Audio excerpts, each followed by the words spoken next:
Hello, magandang umaga mga ka-crypto. Sunday morning, update lang tayo sa mga tokens natin, sa mga investment natin. Nagsibagsakan ngayon, typical weekend.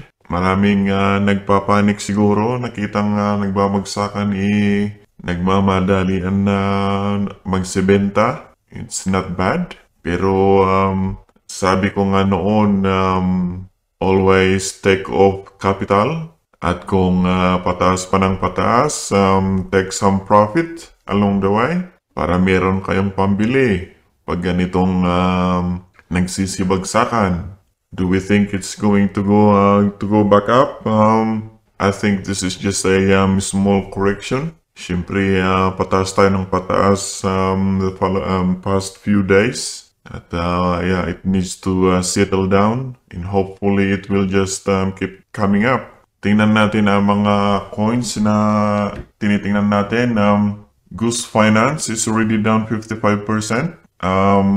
Yes, that's a very good entry para sa akin. Kung mag-settle down ang pagbaba ng mga ito, sigurado ito na makabawi agad.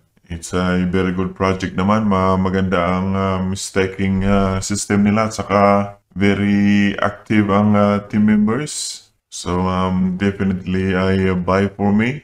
Pero gusto ko lang ipauna sa inyo na lahat ang mga sinasabi ko ay ang ginagawa ko lamang at what I think. Hindi po ito financial advice. Hindi ko po sinasabi na maglagay kayo. Sinasabi ko lang po ang ginagawa ko. So like I said, na-miss ko ito noon, which I didn't actually miss it. I bought it. Binili ko ito noon, kaya lang ibininta ko ng maaga. And then I realized na maganda pala sila. And I was waiting for this chance for the re-entry.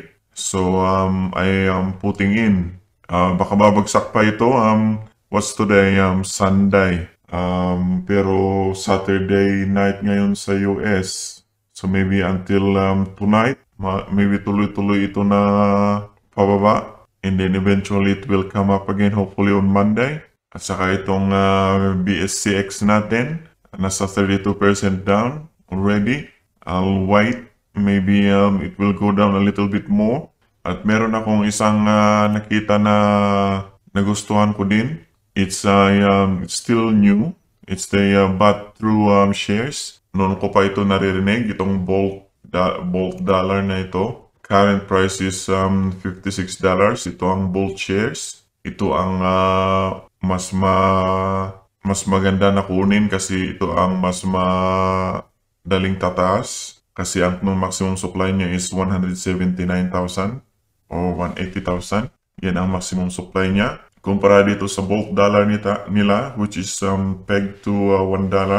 Well, almost there. At least hindi masyadong malaki ang diferensya. Kung gusto nyong mag-staking din sa bank nila, meron silang BTD, BUSD pair, Bolt dollar to BUSD, which is giving you about 5,000%. At meron na silang naka-lock up na 1 million. At dito naman sa Bolt dollar share, BUSD liquidity pool is only 1,000 APR. Dito sa boardroom nila, pwede mo ding may stake yung Bolt share mo kung may nabili kang Bolt share. At gaya nga ng sabi ko, baguhan pa lang sila kaya ang total value lock nila is only 1,700,000 for now. So it's still starting up. So yan ang update natin sa investment natin. Tinignan natin itong bagong Bolt dollar na ito. At saka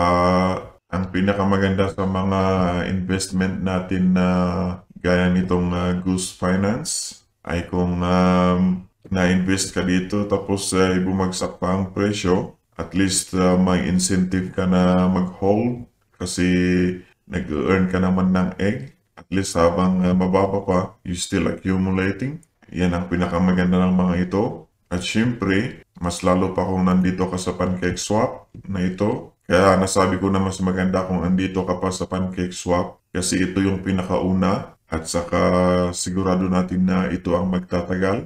Pero pag ikumpara naman natin dito sa Goose Finance, makikita naman ninyo na very active sila. So that means they are actively improving the projects, and meron na silang 112 million na total value laptop. So pretty sure na ito rin ay magtatagal. So yung mga nabili natin ngayon, we just keep on staking it, and then don't forget to take capital again pag nadoble ito o kaya na triple. Pati itong Pancake Bunny is already down 44%. Hanggang dito na lang muna mga ka-crypto. I hope meron pa kayong na-set aside sa profit ninyo na pambili ulit kung bibili kayo.